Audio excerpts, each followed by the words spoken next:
Hello à toi et bienvenue dans le nouvel épisode de Vibe avec ton enfant intérieur. Je suis Valérie et tu sais, c'est toujours un plaisir d'être derrière ce micro parce que quand je suis derrière ce micro et que je prononce cette phrase, ça veut dire que j'ai un nouvel invité.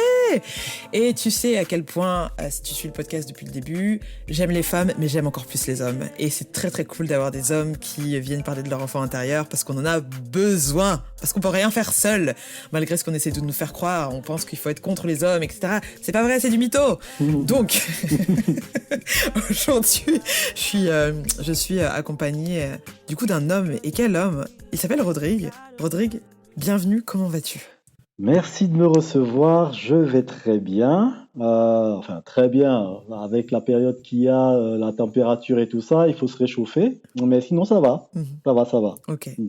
super. En tout cas, merci infiniment d'être présent et d'avoir accepté, sachant que Rodrigue et moi, on se connaît pas. C'est la première fois qu'on se parle et qu'on se voit, même si vous ne voyez pas, mais on se voit quand même, c'est quand même plus cool pour enregistrer le C'est podcast. sûr. Donc on va faire connaissance ensemble. Et quoi de plus intime que de parler de ton enfant Ah, ça, intérieur? ça peut être un challenge, Alors, hein. ça, en tout cas. Mm. Je commence toujours le podcast, Rodrigue, avec une question. C'est Mm. qui es-tu en ce moment?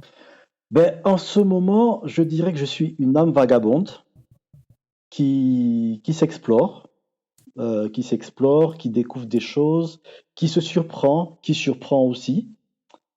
Voilà, je m'explore. Il y a une grosse palette de sensations que j'éprouve en ce moment au fil des jours. Je vais dire que je me découvre.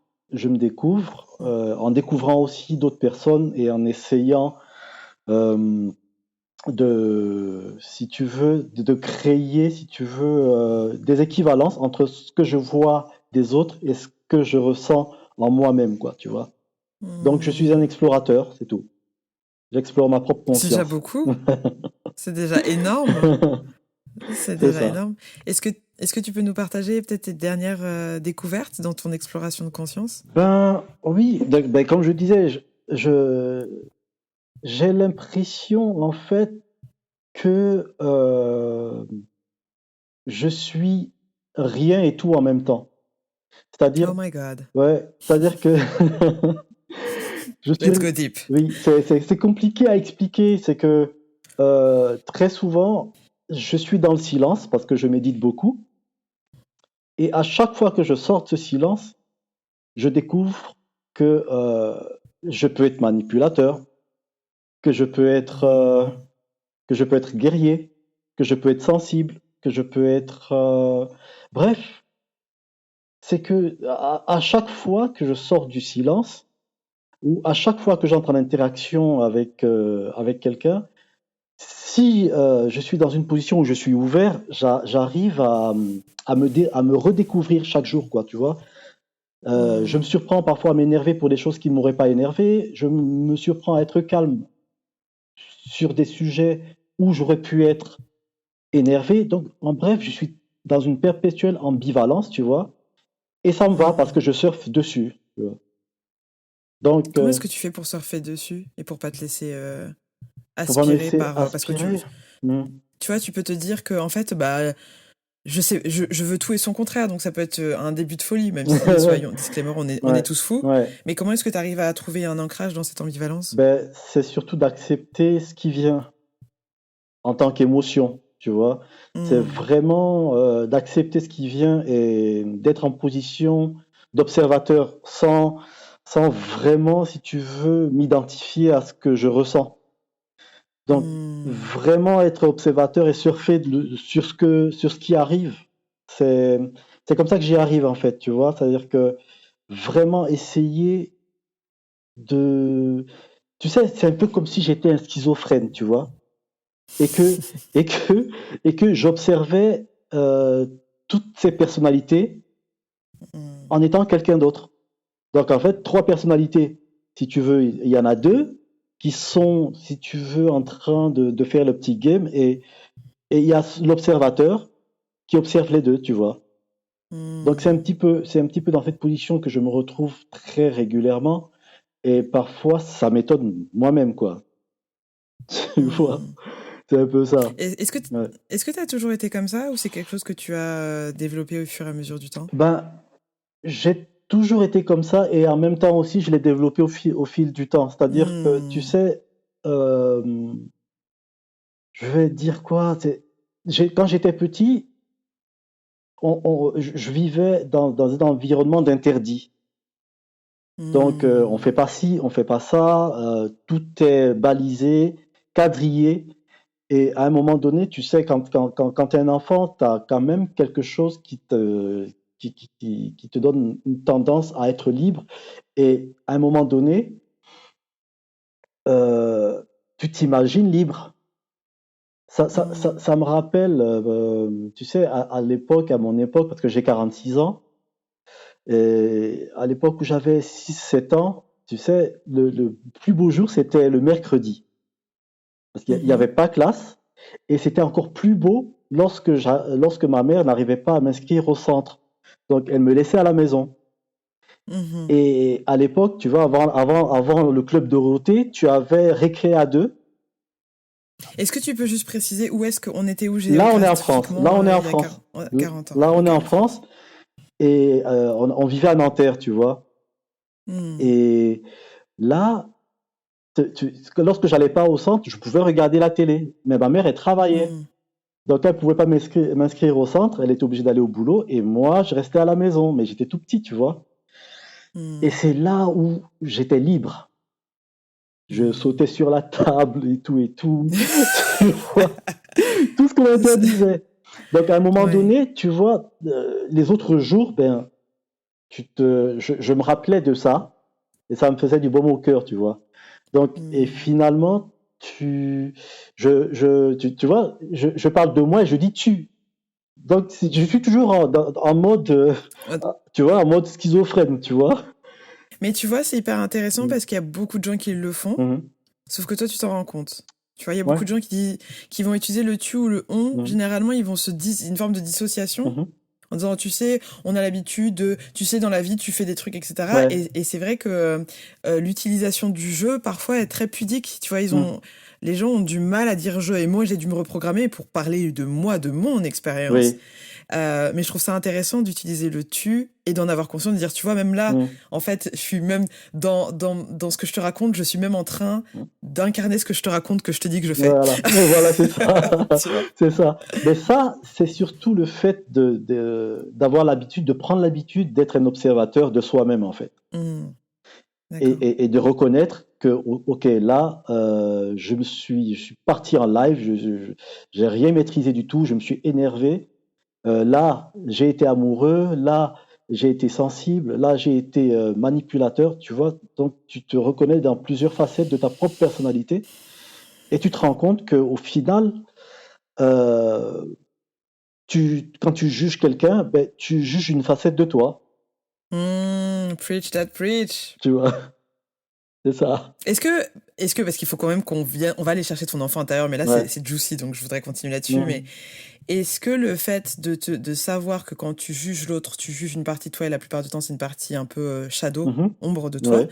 est-ce que du coup ça, comment dire, ça diminue ton jugement, tu vois? Mhm. Est-ce que tu arrives à être un peu, parce que tu sais que finalement quand tu vas dire ouais telle personne a fait ci, tu sais que derrière il y a une version de toi qui va tacler, qui va C'est dire ouais ok clair. elle le fait et toi du coup. Ouais. C'est clair. Ouais. Donc tu sais moi je me dis bon Valérie il faut pas trop faire les commentaires parce que tu sais que tu vas devoir te regarder dans Mhm. le miroir Mhm. après. Mhm. Est-ce que ça te fait ça aussi? Est-ce que ça réduit un petit peu? Est-ce Ouais. que ça te rend plus tolérant Ça me rend finalement? plus C'est ça la indulgent. question. Plus indulgent, tu Ouais. vois. Au final, euh, peut-être à une certaine époque où j'aurais pu être rigide, ça me rend plus Mhm. flexible, en fait. Vraiment, ça me rend plus flexible, ça me rend plus indulgent, comme tu l'as sous-entendu tout à l'heure. C'est que à un moment donné, tu te rends compte qu'au fait, même si peut-être tu n'as pas expérimenté cette facette de toi, au final, tu l'es aussi, quoi. Hmm. Ouais. Au final, tu l'es aussi, ou tu vas le devenir. Hmm. Donc, tu apprends à accepter, tu apprends à surfer, à faire, comme le dit Amel, que tu aimes bien aussi, à faire un peu, à faire un peu de tai chi émotionnel, un peu de tai chi Mhm. relationnel, tu vois, en essayant d'être fluide, flexible, quoi, c'est tout. Super, super intro. Donc du coup, maintenant allons chercher ce petit Ah Rodrigue. oui. Comment est-ce qu'il s'appelle? C'est quoi son surnom? Quel âge a-t-il? Et qu'est-ce qu'il aime faire, ce petit garçon? Ah, le petit Rodrigue, on le surnomme Coucou. Ok, coucou, I like Ouais. it. On le surnomme Coucou et il est très mélancolique. Il est très mélancolique parce que il en a pas conscience, mais il y a des petits drames qui se sont passés autour de lui et qui font que il a du mal à s'ouvrir. Il aimerait être aimé. Il aimerait aimer aussi être authentique, mais il a peur de mal faire. Il a, on va dire, entre 4 et 6 ans, Mhm. mais il sait pas comment faire. Il sait pas comment faire pour être validé, il sait pas comment faire pour être accepté. Et avec le recul, quand il comprend que son géniteur et sa maman se sont séparés pratiquement à sa naissance, Hmm. il a l'impression que peut-être c'est à cause de lui ou qu'il était au centre d'un désaccord qui a fait que son père parte. Euh, et au final, il doit apprendre à se faire accepter par un nouveau papa qui doit faire ses marques aussi, Hmm. avec une maman qui a aussi qui est issue de l'immigration, qui a des objectifs, qui veut rentrer au pays, faire une vie, qui veut aider sa famille, mais qui a son petit bambin sous les bras dont elle doit s'occuper, qui a besoin d'aide. Lui, il trouve pas ses marques là-dedans. Hmm. Et aussi, et là, avec le recul aussi, euh, j'observe le petit Rodrigue qui vit dans un environnement où il y a beaucoup de frustration liée au racisme que ses parents peuvent vivre. Donc, c'est pas un racisme violent, mais c'est, si tu veux, des frustrations quotidiennes où son père adoptif et sa mère aussi ont l'impression qu'ils ne sont pas à leur place, qu'ils ne sont pas acceptés à leur juste valeur et qu'ils doivent faire beaucoup plus que les autres. Et quand Hmm. ils rentrent à la maison, ils rentrent avec des frustrations, avec une énergie de frustration.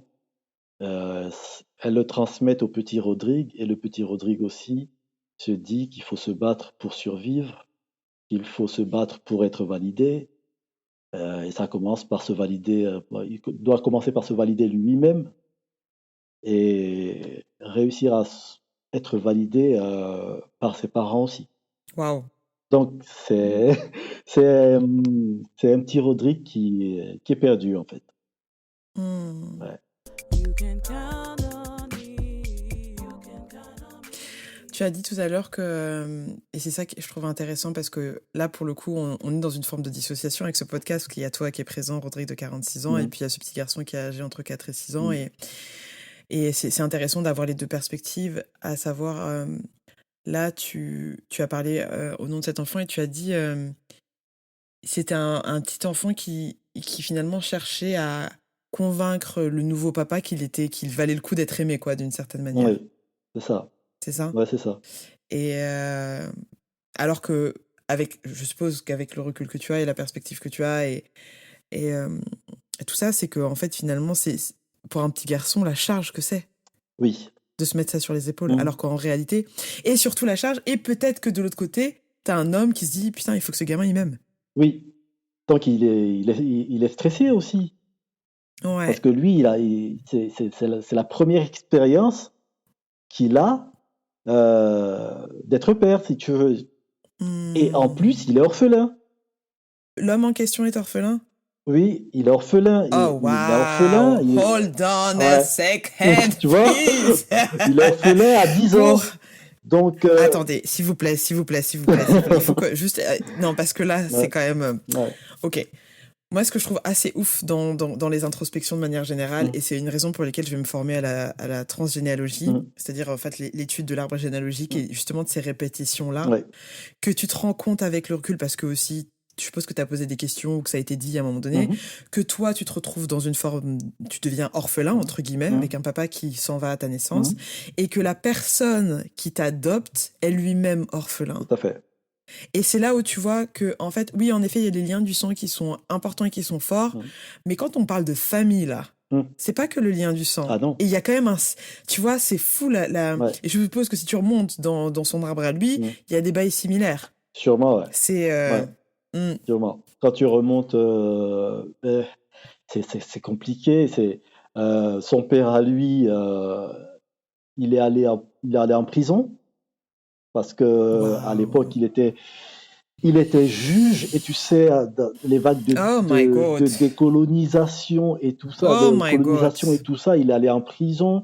Donc il a été orphelin à 10 ans, mais je me demande même, je pense même pas qu'il a connu son père vraiment.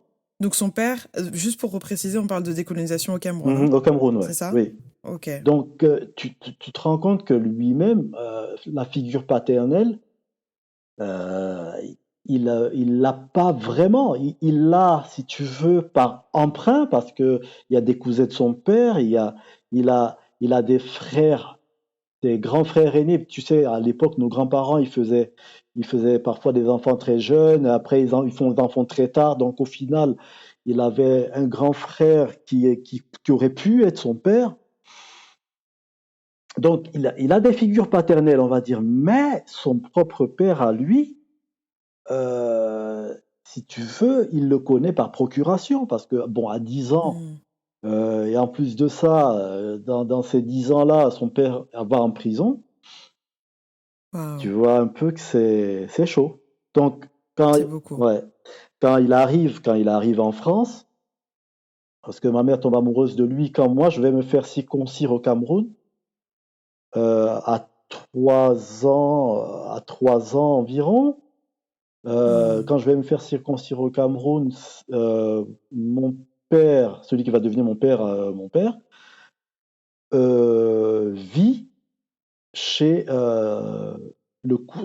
chez son cousin qui est l'époux à la grande sœur de ma mère. Hé, papa, doucement. Attends, revenons, slow down, I'm lost. Je suis perdu dans ta famille. Voilà, On a ouvert c'était quelle porte? compliqué, Attends. hein, tu vois? Donc, attends. Donc, finalement, ils avaient un lien parce qu'ils se rendent compte que Ouais, lui, il est relié à ta mère d'une certaine manière par des gens. oui, Et finalement, il y a il y a un lien, ouais. C'est que un lien famille. oui, Là, ouais? la grande sœur de ma mère Ouais. est l'épouse de son cousin. Got it. Ok. Voilà. C'est bon. Donc, lui, il va en vacances chez son cousin et ma mère m'envoie me faire circoncire chez sa grande sœur au Hmm. Cameroun. D'accord. Tu vois?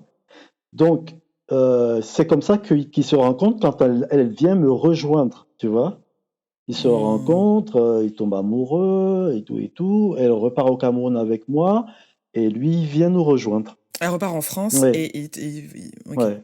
D'accord. Donc, c'est comme ça que ça se passe. Waouh. Et comment est-ce que tu as eu ces informations-là? Ben, en questionnant ma mère, mon père adoptif aussi. Bah, si je dis mon père adoptif, mes petites sœurs elles vont me cramer. Mais bon, Hmm. elles connaissent l'histoire.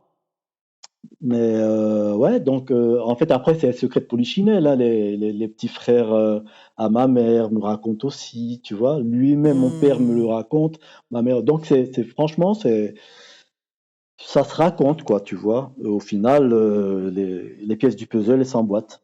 Et c'est à quel âge que tu as pris conscience que ton père était un père adoptif, même il a pris la place du père? Alors, ça, c'est quand on rentre au Cameroun, nous tous, donc ma mère, mon père adoptif, mes trois petites sœurs, quand on rentre en 84, que bon, j'avais déjà j'en avais la sensation, tu vois, mais c'était pas concret. Et Hmm. c'est avec les petits frères de mon père et tu vois les bruits de couloir que, au final, euh, ça se concrétise dans mon esprit, tu vois. Et Hmm. Tu as quel âge en 84? Excuse-moi, juste pour... en 84, j'ai 9 ans. D'accord, donc quand même Ouais, un petit garçon, quoi, voilà. toujours. Ouais, toujours un petit garçon. J'ai 9 ans, on rentre au Cameroun. Bon, après, bon, ça se dit, hein, tu vois, ça se dit, mes oncles, et ça prend vraiment, ça prend vraiment forme lorsque mon père me demande si je veux porter son nom. Mais là, je suis au Cameroun au CM2, je pense, au CM1 ou au CM2, 1 an ou 2 ans après qu'on soit rentré.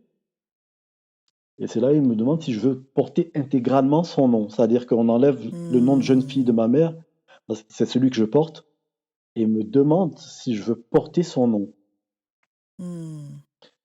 Et moi, je lui dis que je voudrais qu'il rajoute son nom plutôt Hmm. au nom que je porte, tu vois. Parce que lui s'appelle Bakot Njo, qui s'appelle pas Ngwet comme moi, tu vois. Donc, Hmm. il rajoute son nom. Et c'est comme ça, donc, que maintenant, ça se formalise vraiment. Mais c'est le seul visage Hmm. paternel que j'ai, tu vois. Donc, pour Bien moi, sûr. finalement, au final, c'est tout comme si c'était lui qui m'avait mis au monde, tu vois. Hmm. Est-ce que tu arrives à identifier l'impact que cette tout comme Mhm. que ce tout comme a eu sur toi? Parce que c'est tout comme, mais c'est pas exactement le Oui, cas, et donc du coup, il y a quand même une histoire derrière. bien sûr qu'il y a une histoire Est-ce que tu derrière. arrives Mm. est-ce que tu arrives à sentir ce que ça implique dans ton identité d'homme ou dans ton parcours de manière générale? Ben, tu sais, quand tu m'as demandé qui je suis aujourd'hui, je t'ai dit que j'étais une âme vagabonde. Hmm. C'est que j'ai longtemps eu la sensation d'être à ma place nulle part. Hmm. Et je pense que c'est le plus gros impact, je dirais, à cette situation-là dans ma vie, tu vois. Ouais, Mais si tu veux, en m'observant, ça m'a permis aussi de me sentir chez moi partout, exactement. tu vois. Donc, je m'attache. Et ça a été un problème parce que justement, au final, j'ai fini par ne m'attacher à rien, tu vois. Même avec mes enfants, tu vois, ils sont au Cameroun, je suis ici. Hmm. Je le vis pas si mal que ça, tu vois. Je les adore, Hmm. mais je le vis pas mal. Ouais. Et si tu te rappelles, par exemple, quand tu m'as demandé ma photo, c'est eux qui, tu Hmm, vois, c'est vrai. j'avais pas de Hmm. photo de moi petit ici, hein. J'ai pas de photo de moi petit Hmm. ici. C'est dans mon album au Cameroun. Et c'est ma fille qui l'avait caché. Elle a retiré de, de mon album. Elle l'a caché pour montrer à ses camarades qu'elle ressemble à son papa. Oh, Tu vois. waouh. Donc mais tu vois, c'est que tu t'attaches à rien au final parce que en même temps, tu te sens nulle part chez toi et chez toi partout. Hmm. Et tu t'attaches à rien. Et ça a été un problème souvent dans les relations, qu'elles soient amoureuses ou même amicales, où je peux être très aimant et être très distant aussi. Hmm. Tu vois, donc l'impact, il est aussi là, tu vois, dans les relations.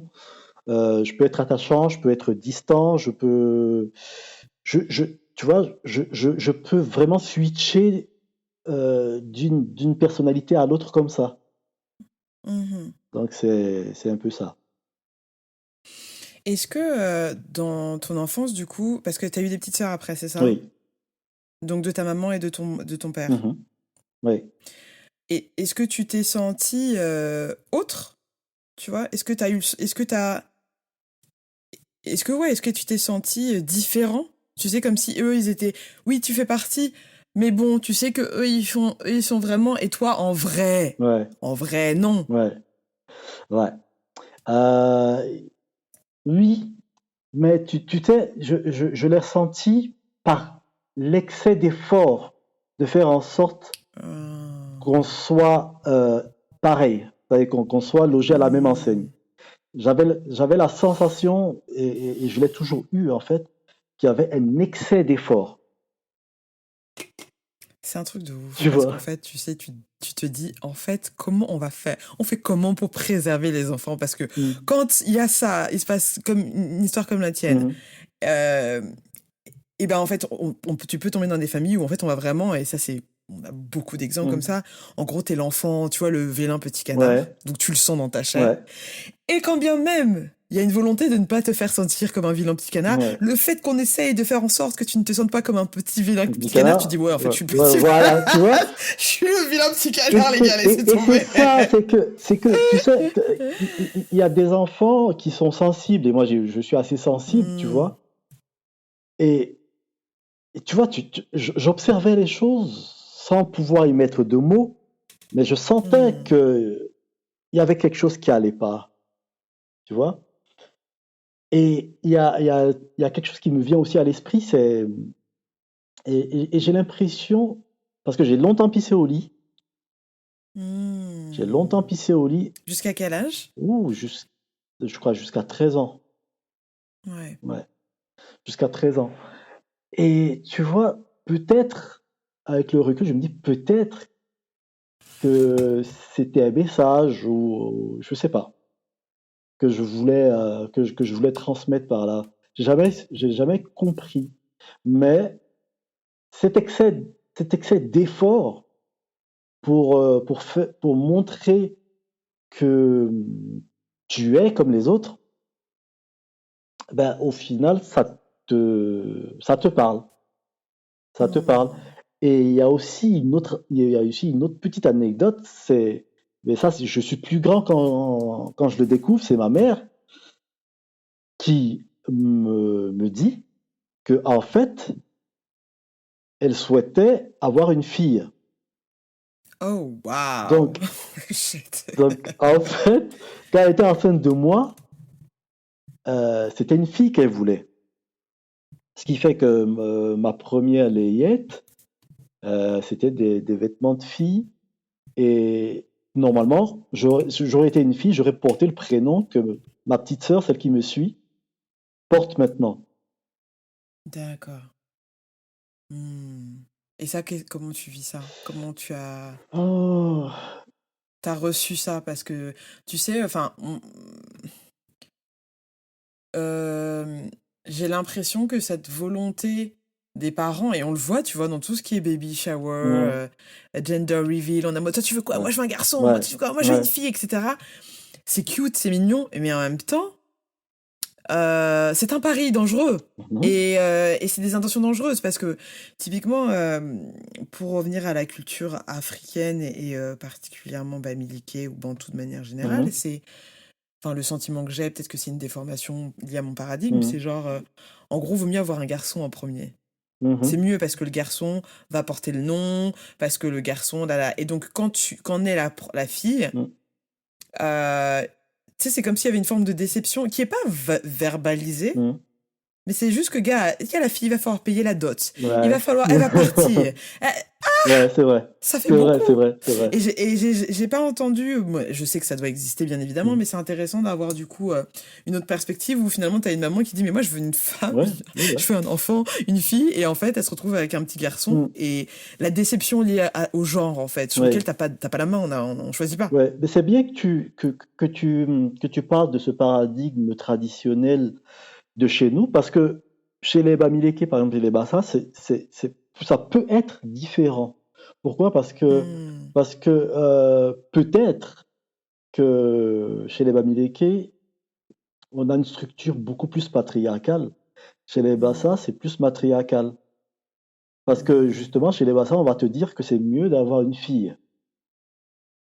Parce que la fille Hmm. apporte plus de bénédictions et c'est elle qui protège la famille.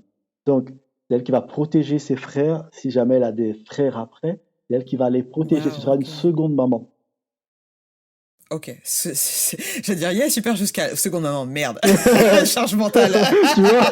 Bah oui, hein, Mais j'ai capté, je j'ai t'assure, capté. hein, ouais, Ouais, je t'assure, bien sûr, bien sûr. c'est un peu ça. Je me permets d'interrompre ce podcast pour te parler de mon prochain événement que j'organise le 25 janvier prochain de 20h à 22h.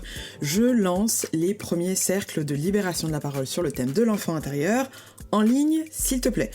C'est pour moi hyper essentiel de te donner un maximum d'outils pour t'aider à comprendre ce que ça veut dire de connecter avec ton enfant intérieur, pour te donner des espaces-temps où tu vas pouvoir exprimer et libérer la parole. Et le cercle de parole, c'est une pratique ancestrale, je n'ai absolument rien inventé. C'est vraiment un moyen de guérir et de se soigner en communauté. C'est aussi essentiel pour créer un sentiment d'appartenance, particulièrement dans des temps où on a l'impression d'être isolé. C'est vraiment un event magique et j'ai voulu le créer en ligne parce que je pense également aux personnes qui sont pas présentes sur Paris et qui n'ont pas pu se rendre par exemple aux événements que j'ai pu créer et organisé dans le 13e arrondissement ou le prochain qui aura lieu au mois de février. Ce sont des événements accessibles en ligne avec une participation de 30 € pour t'aider à développer ton intelligence émotionnelle par une écoute active en écoutant en fait les expériences et les histoires d'autres personnes, d'autres adultes dont les enfants sont à l'intérieur et qui ont besoin d'une validation finalement de leur propre expérience, de se rendre compte et de se rappeler que leur voix compte et surtout tout simplement pour développer sa propre empathie et se rappeler qu'on est ensemble et qu'on peut bien évidemment se développer seul, mais que c'est mieux quand on le fait en communauté. Donc le cercle Vibe avec ton enfant intérieur en ligne. Le prochain aura lieu donc le 25 janvier de 20h à 22h.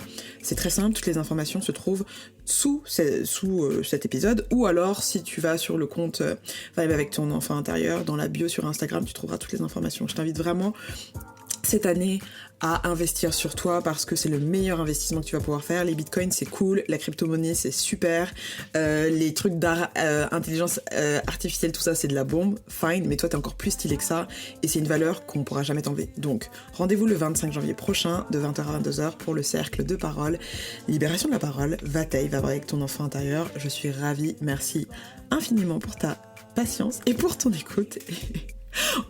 Et en fait, je te laisse juste écouter la suite de l'épisode. Tiens, faisons ça. Allez, bisous.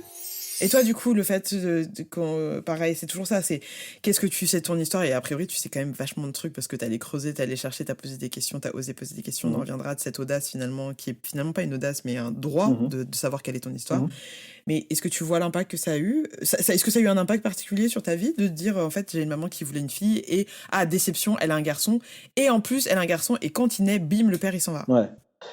Alors oui, c'est que à un moment donné, c'était le schmilblick dans ma tête, je t'assure, parce que je comprenais pas mon histoire, je me demandais au fait, ben, finalement, est-ce que j'ai vraiment été un enfant désiré? Est-ce que, tu vois, tu te poses énormément de questions sur ton droit à vivre, si tu mérites d'avoir ce qui est beau dans la vie, parce que à cela se greffent aussi des expériences. Parce que quand on, quand on rentre au Cameroun, par exemple, euh, tu sais, tu te fais des amis, tu as des copains. Et en plus de ça, je commençais à me faire accepter pour un talent que j'avais, parce que j'étais très bon nageur. Et comme j'étais au CE2, on m'avait surclassé pour nager avec les élèves de CM1, CM2. Donc, quand on rentre au Cameroun, on nous dit que c'est pour les vacances. Oh my god. Attends, pourquoi? Ok, continue la suite Ouais. avant que je commence Donc, à poser ma on question. nous dit que c'est pour les vacances et quand on arrive au Cameroun, on passe les vacances, c'est l'été, tout ça, on est content et tout, machin, mais on repart pas. Ah, papa, maman, Ok, voilà. maintenant je peux m'offusquer. Mm. Pourquoi est-ce qu'on fait ça? Pourquoi? C'est une question collective, c'est une question de responsabilité Ouais. collective de la communauté. Pourquoi les parents de la diaspora, je sais pas ce qui se passe dans les autres cultures, je sais pas si je vais en Côte d'Ivoire ou même je sais pas si je vais en Asie, on fait la même chose, mais ce truc d'une violence extrême de dire ah en fait tu as connu un environnement toute ta vie, viens on part en vacances, viens tu reviens jamais dans ton environnement de base. Ouais. C'est quoi ça? C'est Je sais bizarre. pas, c'est pas pour juger toi, hein, Mm. mais c'est juste que c'est une histoire que j'ai beaucoup entendue et que j'entends encore aujourd'hui. Mhm. Et je Enfin, le traumatisme, Ah, c'est quoi. un traumatisme, mais laisse tomber. Parce que et là c'est avec le recul que je le dis, hein, ça, Hmm. en fait, c'est le creuset d'une croyance limitante, tu vois, et qui Hmm. va générer sur d'autres croyances limitantes. Laquelle, c'est que je ne peux pas obtenir ce que je veux et je ne peux pas faire ce que j'aime. Hmm. Parce que tu as un enfant qui commence à se faire accepter, qui commence à découvrir un talent, qui change de pays, qui peut pas vivre ce talent-là, tu vois. Donc, et là, ça génère une croyance limitante et après, tu grandis avec. Bien sûr. Elle, elle débouche sur d'autres croyances limitantes après. Elle vient consolider, elle vient dire, bah tu vois, tu sais, c'est comme si les croyances limitantes dans ta tête, c'était des personnages, un peu comme dans Hmm. Vice Versa. Je sais pas si tu l'as vu, le Pixar. Non, je l'ai pas vu. Le... Je te recommande vraiment, toi Hmm. qui parlais de multitude de personnalités, Hmm. de personnes, enfin, dans une tête un peu comme la citation de Amadou Ampateba qui dit qu'il y a plusieurs personnes dans la personne. Mhm. En fait, dans Vice Versa, qui est une animation Pixar, ça nous montre, c'est la personnalisation de 5 émotions Ouais, dans la tête d'une petite fille. d'accord. Et chaque émotion est un personnage, Mhm. et tu vois comment ils cohabitent, comment ils se battent, etc. Et Hmm. c'est hyper, hyper, C'est vrai que hyper bien tu en as fait. parlé dans un de tes On- podcasts, je crois. Ouais. Ouais. Franchement, Hmm. pour moi, c'est la base de la compréhension des émotions, de la formation des émotions et de la mémoire chez les enfants. Hmm. Et tu vois, c'est comme si les croyances limitantes, imagine ce film-là, mais en fait, à la place d'avoir des émotions, t'as des croyances limitantes. D'accord. Donc, du coup, tiens, j'ai un téléchargement, ça me fait penser à un TikTok que j'aimerais faire, même si je suis plus sur TikTok, mais je pense que ça pourrait être une bonne idée. Ouais. Et donc, du coup, en fait, chaque euh, croyance limitante, elle vient, à chaque fois qu'il y en a une nouvelle qui apparaît, Hmm. elle vient soit se greffer à une qui existe déjà, Mhm. soit renforcer l'autre, soit lui dire, D'accord. tu vas dire, ah bah tu vois, je t'avais dit, Ouais. ah bah ouais, t'as raison, là là D'accord. là, ah ok, bah je vais prendre encore plus de Un pouvoir, effet tu vois. Et en de boule de fait, neige, quoi. c'est exactement ça, fait un Hmm. effet boule de neige. Hmm. Et tant qu'il n'y a rien qui vient casser finalement, donc soit tu prends la dernière croyance limitante et tu casses et tu te rends compte qu'il y en a plein d'autres, c'est une fractale, et en fait tu te rends compte que Hmm. Ouais, soit dès le début, il faut être en mesure d'identifier, mais bon, on n'avait pas les tout outils, à et fait. c'est avec le recul, c'est Ouais. a posteriori Oui, qu'on se dit, oui, alors je tout me à rends fait. compte que c'était un Ouais, traumatisme. ben c'est ça. Mais ouais, c'est fou en fait comment la vie, encore une fois, hein, elle conspire à nourrir une réalité, une croyance que tu as. À dire, Hmm. ah, c'est ça que tu crois, Ben pas de voilà, on en problème, on va rajoute. faire en sorte, et on en rajoute. Hmm. C'est ça. Jusqu'à temps que t'en aies marre, Ouais, c'est et que tu ça. dis, waouh, c'est quoi ce Il faut que délire? j'arrête ce schéma-là, quoi. C'est Ouais. terrible, hein. Je t'assure. Et ça, c'est quand j'essaye, quand je fais une rétrospective, c'est exactement ce que tu racontes, hein. T'as ça, t'as un truc comme ça. Après, tu tombes amoureux, ça part en vrille. Tu veux jouer au football, tu Mhm. peux pas.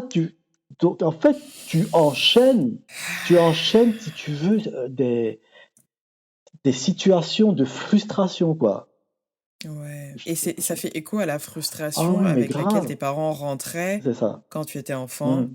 Et finalement, tu ne fais que reproduire de manière inconsciente ce que tu as vécu, C'est ça, ce qui te faisait de la peine, mais qui était quand même ta tout normalité. à fait. Donc ça te met dans ce que certains professionnels vont appeler un champ morphique Tu peux nous expliquer ce que c'est? Alors, un champ morphique, c'est, si tu veux, une sorte d'aura qui produit les formes. Donc, qui Hmm. produit les formes, ça peut être ta forme physique et les événements. C'est ça le champ morphique, en fait. C'est-à-dire que c'est Hmm. une énergie qui est en toi et autour de toi qui va produire tout ce qui va subvenir dans ta vie en tant que forme. Hmm. Donc, forme, événement. C'est-à-dire que si, alors on va dire, si tu, comme cette croyance limitante, si tu as enregistré que tu ne peux pas obtenir ce que tu veux dans la vie, tu ne peux pas faire ce que tu aimes dans la vie, tu ne peux pas vivre avec les gens que tu aimes facilement dans la vie, eh ben, ça va produire des formes pensées qui vont construire ton champ morphique au fur et à mesure de façon plus puissante Hmm. jusqu'à ce que tu en aies marre, comme tu l'as dit. C'est-à-dire, Ouais. tu vas vouloir faire une activité que tu aimes, ça va partir en couille.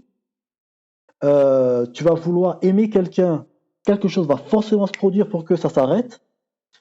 Tu vas vouloir, je sais pas moi, être en forme, juste être en forme, mais ton champ morphique aura enregistré que même ça, c'est pas possible que tu puisses y arriver. Il y aura un événement qui va faire en sorte que tu ne puisses pas y arriver. Donc, tu vas faire les choses toujours dans la douleur, en fait. Et ça va constituer ton champ morphique, donc une énergie qui produit les formes. Et si tu as une autre personne, en fait, et c'est ce qui va se passer, c'est que tu vas attirer des personnes qui auront sensiblement le même champ morphique que toi. Et ça va Exactement. constituer une famille avec un champ morphique plus grand, une communauté avec un champ morphique plus grand, et ça va créer, si tu veux, un inconscient collectif. Et c'est ça qui fait aussi, tu sais, pour revenir sur quelque chose de plus terre à terre, mais Mm. qui peut, tu vois, qui peut toucher. C'est-à-dire que souvent, on va entendre des personnes qui vont dire, ouais, je tombe tout le temps sur le même type de personne, le même type Exactement. de mec, Mm. le même type de boss. Bah oui, C'est ça. mais c'est pas parce que toutes les personnes, tous les mecs, toutes les femmes ou tous les boss sont comme ça. Non, C'est que ton énergie, d'une certaine c'est manière, ça. de manière Mm. inconsciente et en plus de manière énergétique, Mm. va attirer ce type C'est ça. de vibration Mm. parce que c'est de la maison pour C'est toi. ça. Et donc c'est ta responsabilité, même si c'est difficile à entendre, Mm. ta responsabilité. C'est-à-dire que, tu vois, on pourrait se dire, ouais, mais attends, c'est pas de sa faute si quand il est né, Mm. son père il est parti, là, là, là, là, là, là, et Non. son champ morphique, du coup, ça a attiré ça. Mhm. Oui, c'est pas de sa faute, Mm. mais il en est de ta responsabilité de rééquilibrer parce que à partir du moment où tu as conscience que c'est ta responsabilité, Mm. tu vois, tu passes de quelqu'un qui peut se considérer comme, tu parlais de schizophrénie tout à Mhm. l'heure, à quelqu'un qui est à l'aise partout. Ouais. Ou quelqu'un qui se considère comme n'appartenir à aucun endroit, Mm. à quelqu'un qui appartient au tout. Mhm. En fait, c'est les mêmes phases d'une pile, c'est C'est ça. d'une pièce. C'est qu'est-ce que Oui, tu décides en fait d'incarner. exactement. C'est exactement ça. Et comment te dire ça? C'est, c'est cette responsabilité en fait qu'on doit essayer de cultiver les uns les autres, les uns aux autres, et surtout à nos enfants. Hmm. Parce que moi, je vois mes enfants, par exemple, par Tu exemple, as combien j'en d'enfants? ai trois. D'accord. Mon garçon, il me boude en ce moment. Hmm. Je le laisse bouder. Je le laisse bouder. Et quand sa mère me dit oui, mais faut lui dire d'arrêter tout ça, je lui dis non. Il a le droit de bouder. C'est sa responsabilité. De toutes les façons, je lui ai déjà dit, quand tu t'énerves, que tu aies raison ou que tu aies tort, celui qui risque un AVC, c'est toi. Il a quel âge son fils? D'ailleurs, parenting 101, mais ouais, la WC c'est pour toi. Ouais. Mais elle a 4 ans. Ouais, mais tranquille. Il a quel âge? Non, lui, il a 16 ans, il a eu 16 ans. Ah, ok, Ouais. ça va, tranquille. Donc, en fait, c'est ça, c'est qu'à un moment donné, quand tu fais comprendre ça à quelqu'un, tu peux avoir raison, tu peux avoir des raisons de t'énerver, de fulminer et tout, mais celui qui se sent mal à la fin, c'est toi, c'est pas l'autre, tu vois. Donc, au final, ce qui est important, c'est de réussir à transmettre quelque chose qui va cultiver euh, un champ morphique bénéfique pour quelqu'un, pour un enfant, pour un jeune adulte, ainsi de suite. Hmm. Parce que tout ce qui, comment dire, parce que beaucoup parlent de la loi de la vibration, la loi de l'attraction et tout, mais tout ça se résume à une question de résonance, tu vois. On est en résonance avec ce qui Mhm. nous arrive. On attire ce qu'on est.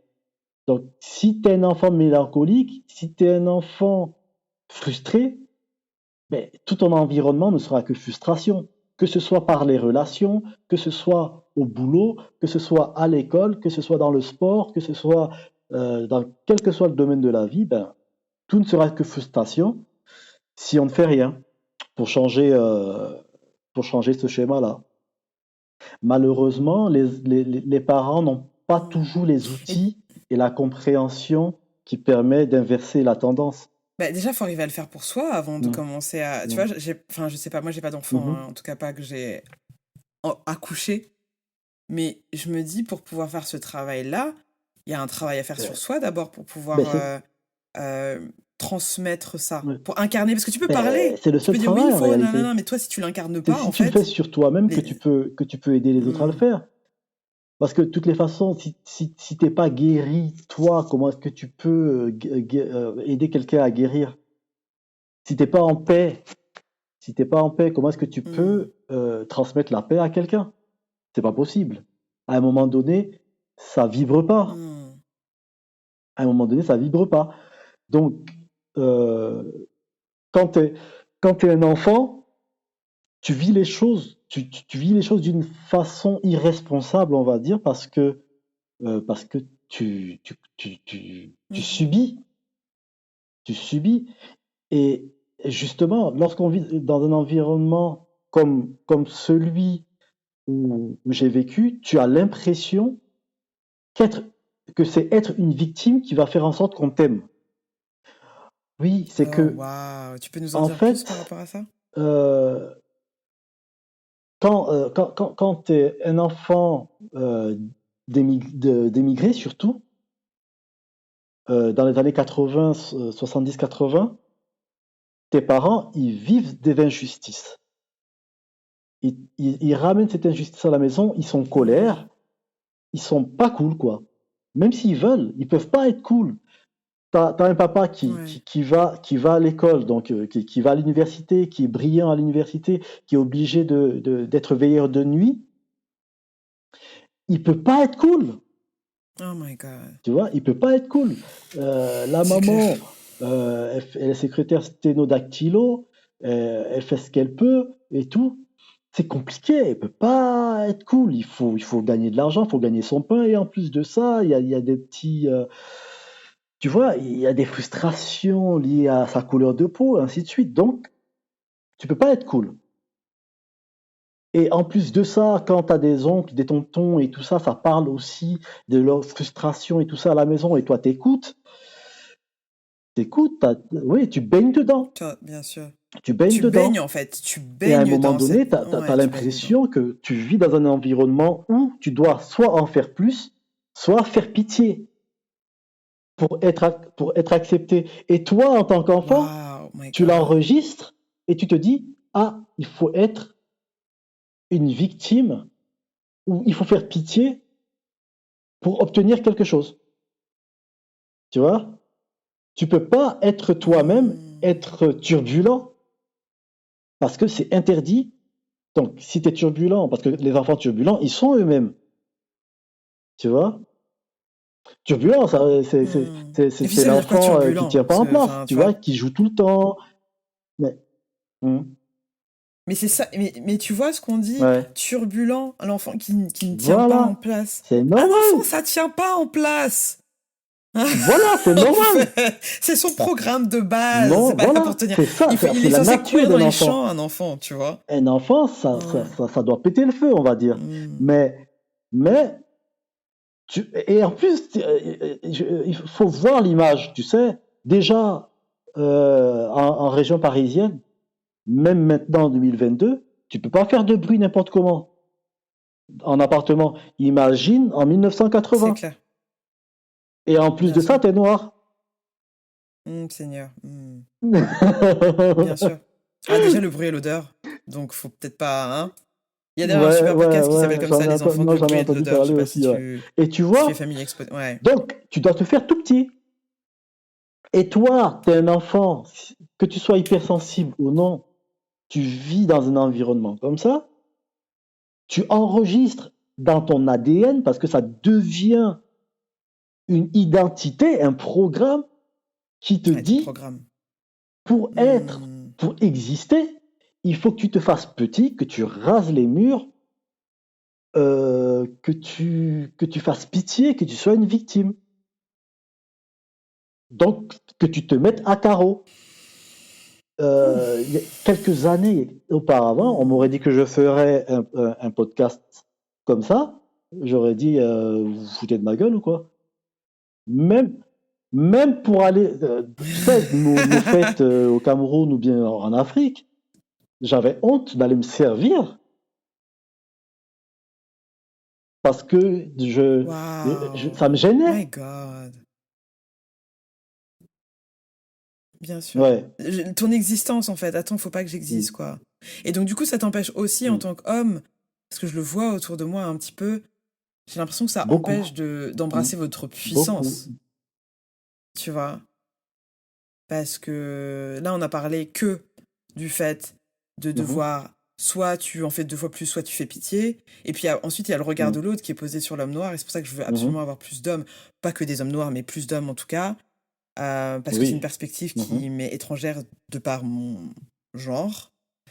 Euh, c'est finalement, bah, quand t'es un homme noir, on va avoir peur de toi, en fait. Il y a des dames Ouais. qui vont tenir leur sac, qui vont changer de trottoir.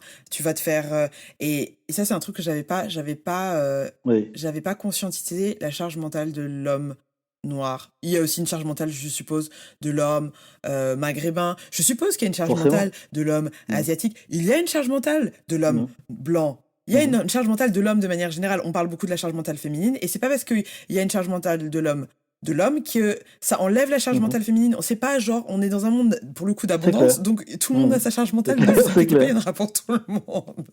Tu vois. Comment est-ce, comment est-ce que tu, Comment est-ce que tu as fait Mm. pour te libérer de ça? Parce que là, tu nous as raconté ton parcours et il y Oui, a bien énormément sûr. de prise de Mm. conscience, on sent le recul, on sent aussi l'âge, l'expérience qui fait qu'à un moment donné, mais je sais qu'il y a des hommes à 46 ans, Ouais. ils ont pas ce recul-là, ils ont pas cette expérience-là, Mm. ils ont pas, non, pas cette expérience, ils ont l'expérience, ils ont pas forcément le recul et ils ont pas les outils pour Oui. exprimer une sensibilité qui est pourtant Ah, bien présente. comment est-ce que j'ai fait? Mais Comment est-ce déjà, que tu as fait? tu sais, dans la vie, parfois, on apprend de deux façons. Soit dans la douleur, soit à l'inspiration. Et moi, c'est un mélange des deux. Des échecs scolaires, on dirait pas comme ça, je me la raconte en parlant bien français, tout ça, mais j'ai eu des échecs scolaires euh, au BTS. Je l'ai raté, je pense, 3 fois. C'était un BTS en électronique. Là, j'étais en Côte d'Ivoire et je me suis posé des questions. Je me suis posé des Ouais. questions. Mais qu'est-ce que je fais? Où je vais? Pourquoi est-ce que je rate? Pourtant, j'ai la sensation de comprendre mes leçons, mais il y a un truc qui va pas. Ça, c'est un volet. Mais il y a aussi Hmm. le fait de voir les autres souffrir et de m'identifier à eux. Parce que ce que j'ai pas évoqué, c'est l'autre volet de notre retour au Cameroun qui est le fait de ne pas mériter l'aisance, en fait.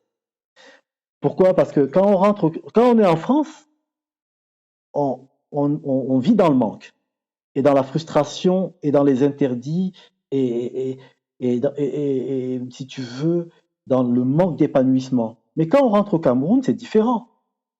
Hmm. C'est différent. Mes parents ont économisé de l'argent, mon père a eu son diplôme, il est devenu cadre de banque, ma mère a créé son entreprise de recouvrement, qui était peut-être la seule à l'époque. Donc, on passe d'une vie de frustration à une vie Hmm. de haut standing, entre guillemets. Et moi, je le Bien sûr. vis plutôt bizarrement mal. C'est-à-dire que j'ai l'impression de ne pas être légitime à ça. Je vois les autres souffrir et moi, j'ai rien fait pour avoir une vie privilégiée, tu vois. Et nos voisins nous appelaient les Blancs. Tu vois, ils arrivent de France. C'est, c'est- C'est, My God, en fait, quand tu vois que le matrixage et la colonisation, elle est au plus profond de notre ADN, c'est qu'on ne peut pas associer l'aisance financière et aux Blancs. l'abondance financière Ben, au déjà, noir. On va l'associer quand forcément tu au blanc. as un comportement noble au Cameroun, on dit que t'es quoi? Que t'es un Blanc, que tu te comportes comme un Blanc.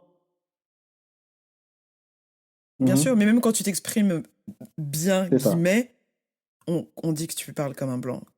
Quand Mm. l'expression qui me déborde, c'est quand il y a quelque chose qui fonctionne ou tu sais quelque chose qui semble être technologique, on va dire Mhm. ah le bien vraiment le blanc travaille bien hein. Et je suis en mode mais en fait Mhm. déjà qui vous a dit que c'était un blanc qui avait fait déjà first Ouais. et généralement l'histoire nous a quand même montré à plusieurs reprises que les caucasiens ou en tout cas certaines technologies Mhm. qui semblaient être créées par Oui, un caucasien oui, étaient oui, en fait tout à fait. Ouais, empruntées oui, à d'autres c'est cultures. ça. Donc permettez-moi Mais de tu remettre en sais, question votre ça va même, expression. ça va, cet aspect-là est très prépondérant chez nous, mais ce qui me touche le plus, c'est même au niveau de l'attitude. C'est-à-dire que si tu es poli, Hmm. si tu es respectueux, si tu as une certaine grâce dans ta façon de te comporter, on dit, ah, lui, il fait comme un blanc, il agit comme un blanc. Ça peut pas être un noir qui se comporte comme ça, Hmm. tu vois? Et tu vois, Hmm. et pour revenir à ta question, Ouais. c'est que tu vois autour de toi des personnes qui, qui te qualifient de blanc, qui ne t'adoptent pas en tant que frère en réalité, parce que tu viens du pays des blancs. Mhm. Et à un moment donné, je prends et je me mets, je les observe, tu vois, et j'essaie de comprendre. J'essaie de comprendre le complexe qu'ils ont et j'essaie tellement de les comprendre que je me mets, je vais pas dire à leur niveau, mais j'essaye de me fondre dans la masse pour être comme monsieur tout le monde. Hmm. Et grave. L'hypersensibilité, ça fait faire des choses, hein. Ah, laisse Quand c'est pas, mais tomber, quand les le gens, pouvoir j'en n'est ai pas bavé, maîtrisé, laisse gars, tomber. ça va. Oh my God. Tu Mm, mm. Tu sais, Ah ouais, ah oui, Rodrigue, déjà. on est à Waouh. 55 minutes. Déjà. Ouais. Waouh, waouh, waouh. Normalement, je fais 1 heure. Donc, Mm, je vais, ça sera coupé au montage cette partie-là, mais je vais mm. te demander du coup D'accord. de répondre à Ah cette dernière ouais, question et ensuite je déjà? vais Waouh, conclure. waouh, waouh. Parce qu'on a déjà explosé le timing. Ouais. Je jure, même que j'ai regardé, j'étais en mode. D'accord. Ok, Ouais. d'accord. Mhm. C'est passé super vite. Ouais. Ouais, la prise de Donc tu disais conscience. par rapport à comment tu... la question c'était... ouais, comment tu as pris conscience en Ouh, fait de tout ça? Comment ouais. tu as réussi à sortir de cette Oui, programmation, même si oui, bien on sûr, en sort, on mais y après il y a toujours une revient. programmation, il y a Oui, toujours une on y programmation dans une revient. programmation, donc Ben, fractal, comment on hein. en Hmm. sort? Ben, tu sais, c'est le travail sur soi, c'est tout. C'est la méditation, c'est l'exploration Hmm. de son être intérieur, beaucoup de lectures, euh, même, c'était quoi? La première des premières lectures qui m'a éveillé, c'était Le pouvoir de la pensée positive de Marianne Stroer et le deuxième, c'était Le pouvoir de votre subconscient du docteur Joseph Murphy qui a commencé. Putain, c'est la deuxième fois que Ah j'entends oui, parler de ce il livre est, aujourd'hui. Je Joseph sens qu'il faut Murphy que je le a, commande. franchement, il a touché quelque chose en moi et je te jure, je l'ai lu en 1998, je crois, et ça m'a marqué en fait. Mhm. Ça m'a marqué. C'est un auteur vraiment ouais, c'est un auteur qu'il faut lire. Il a écrit plusieurs livres, mais Le pouvoir du subconscient, c'est quelque chose, c'est puissant. Et ça m'a permis, si tu veux, de commencer à comprendre un Ok. peu comment est-ce que on enregistre des croyances limitantes et d'où elles peuvent venir. Bon, après, il y a eu vraiment aussi d'autres, Hmm. des mentors aussi qui, qui m'ont aidé à voir beaucoup plus profondément en moi, de retirer un certain nombre de couches. Et je travaille encore sur moi-même, mais c'est beaucoup plus la méditation, si tu veux, qui m'a aidé et les lectures. Après, cultiver, si tu veux, l'empathie, comprendre les gens aide à se comprendre soi-même aussi. Et ça te permet vraiment de te dissocier de tes émotions Hmm. et vraiment, vraiment d'être l'observateur de ce que tu es en train de vivre ou de ce que tu as vécu. Et de poser, si tu veux, des mots là-dessus et de commencer à travailler dessus. C'est comme ça que moi j'en suis sorti. Parce que tu sais très bien, tu sais aussi bien que moi que Waouh. un homme doit être fort en Afrique, un homme doit être fort, un homme n'a pas d'émotion. Bien Il est sûr. fort, c'est une armure, Bien sûr, bien mais sûr, on est brisé à l'intérieur bien sûr. si on se comporte comme ça. Donc Hmm. c'est ça en fait, c'est ça. Ouais.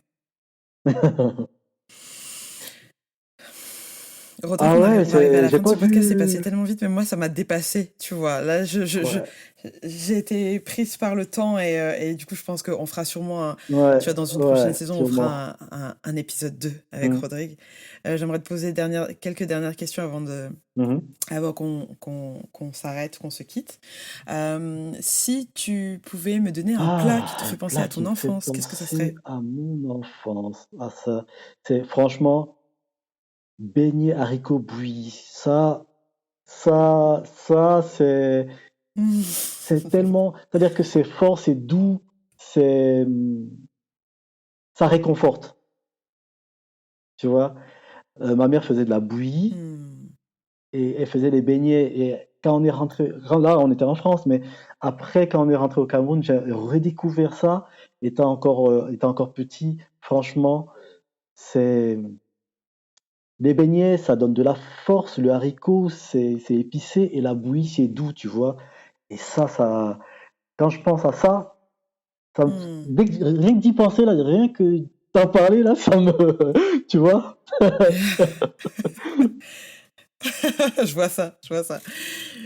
Quand tu étais enfant, qui était XOR. ton super-héros ou ta super-héroïne? Tu peux pas connaître. XOR, ça, XOR, je c'était connais avant pas, c'est Club qui? Dorothée, c'était à Récréa Non, je 2. peux pas connaître. Il se transmutait, en fait. C'était, Ok. bon, tu as connu, je crois, Oh, Bioman. waouh. Voilà. Mais lui, il était seul. Oui, Ouais, il se battait contre les forces du mal. d'accord. Ouais. Une chanson qui te fait penser à ton enfance ou qui te fait reconnecter avec ton petit garçon? Hmm, attends. Ah oui, ça, c'était un générique de dessin animé aussi. Celui de Capitaine Flamme.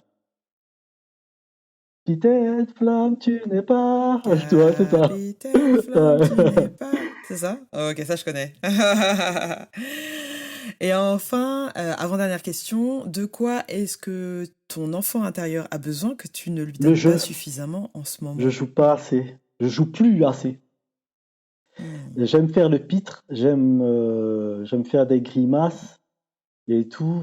Et comme je suis pas avec mes enfants, je crois que ça fait que bon, et on est dans un monde un peu trop sérieux. Donc même comme j'aime blaguer et tout ça, je trouve Hmm. que je m'amuse pas assez en fait. C'est le rire, ouais, je lui donne pas assez de rire. Je le laisse pas s'éclater assez. Et enfin, dernière question, qu'est-ce que tu donnerais comme conseil à quelqu'un qui, par exemple, un homme ou même une femme, Mm. qui s'est reconnu dans ton parcours et qui aimerait apprendre à reconnecter avec son Ah, enfant intérieur? de laisser libre cours à sa vulnérabilité, euh, d'accepter d'être dans le challenge de l'authenticité, c'est très important. Si tu as envie de crier, tu cries. Si tu as envie de pleurer, tu pleures. Si tu ressens une émotion, quelle qu'elle soit, il faut pas Hmm. l'étouffer. Il faut vraiment entrer en profondeur dans cette émotion. Ok, j'ai peur. J'ai peur. Pourquoi j'ai peur? Depuis quand j'ai peur? Hmm. Et qu'est-ce qu'il faudrait pour que je sorte de cette peur? Ok, je suis en colère. Pourquoi je suis en colère? Depuis quand je suis en colère? Qu'est-ce qui provoque cette colère-là? Et je m'accepte, j'accepte cette colère-là, je me l'approprie et je l'étudie pour en sortir. Accepter cette vulnérabilité-là, accepter d'être authentique, c'est la base pour se reconnecter à son enfant intérieur et pour l'accepter même. Parce qu'on est beaucoup à ne pas accepter notre enfant intérieur, à ne pas le laisser éclore.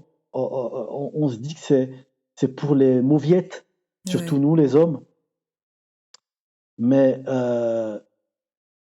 tu sais, j'ai tendance à penser, et c'est une conviction, qu'on est tous des trésors et que pour vraiment révéler cet état de trésor-là, il faut vraiment être en contact avec son enfant intérieur parce que c'est pas pour rien que lorsqu'un bébé vient de naître, c'est le trésor de ses parents. Donc, il faut se reconnecter à ça, en fait. Merci infiniment, Rodrigue, pour ta sagesse, pour toute cette histoire assez claire et, enfin, tu vois, genre c'est pour ça que je pense que le temps est passé super vite, c'est qu'en fait, moi, tu m'as embarqué dans ton histoire, quoi. On aurait pu faire 4 heures, Ah oui, je te littéralement. jure. Donc, il va falloir qu'on trouve un moyen pour pouvoir continuer à échanger là-dessus. Mais en Mm. tout cas, merci infiniment d'avoir d'oser juste incarner ça, tu vois, oser incarner cette ambivalence, oser parler du fait, et on n'a même pas parlé de ça, mais du fait que parfois il y a de la manipulation et parfois il y a de la vulnérabilité, et de parler du fait d'être à la fois rien et à la fois tout. Mhm. Tout ça, ça fait la beauté, je trouve, la richesse d'un homme, et je pense que le monde a vraiment besoin d'hommes puissants, et on en a, Oui, sauf qu'ils se savent pas. c'est vrai. Mais moi, nous, on les voit, on est là, on dit Mm. allez, Allez, ouais. on est là pour vous encourager. Mm. Ouais, c'est important parce qu'en fait, on peut pas Ouais. avoir juste des femmes qui sont fortes et on peut pas, en fait, on a besoin des deux. Et Ben c'est pas un oui, combat, c'est pas une compétition. non, On a non, besoin non. les uns des autres. Ouais. Donc, merci C'est infiniment moi qui te d'avoir remercie. accepté. C'était une super expérience et franchement, euh, je valide. Je te valide très très fort et Merci j'ai beaucoup. adoré ce moment qu'on a passé ensemble en tout cas. Plaisir partagé. En tout cas, je mettrai toutes les informations de Rodrigue si vous souhaitez le suivre sur Instagram ou suivre ses activités dont tu n'as absolument pas parlé, mais on pourra les mettre dans la barre d'infos. Ouais, t'inquiète Ouais, pas. non, nous, t'inquiète. Et nous, on se retrouve a priori la semaine prochaine ou dans 2 semaines, on verra, avec un nouvel épisode. N'hésitez surtout pas à partager ce podcast avec quelqu'un avec qui vous pensez que ça va résonner. N'hésitez pas à le partager à des hommes autour de vous, également à des femmes qui ont du mal à comprendre les hommes, parce qu'en fait, il y a personne qui a raison là. Hein. On essaie juste de vivre nos vérités et puis de se faire accepter et puis de s'aimer en fait. C'est ça le C'est truc, c'est tout. ça le taf. C'est tout, hein. C'est Ouais. tout, je suis d'accord avec toi. Yes, prenez soin de vous, prends soin de toi, et ton enfant intérieur, et je te dis à très À vite. plus. Salut! Bisous. Merci d'avoir écouté le podcast Vibe avec ton enfant intérieur. N'hésite pas à commenter, liker et noter. Et bien évidemment, si tu penses que ce podcast peut être utile à quelqu'un que tu connais et qui t'est proche, n'hésite pas à le partager avec lui ou avec elle. La musique a été créée par ma sœur DJ sound designer Clémy. Le podcast est produit par mes soins, Valérie Djoumessi, et par mon entreprise Vibe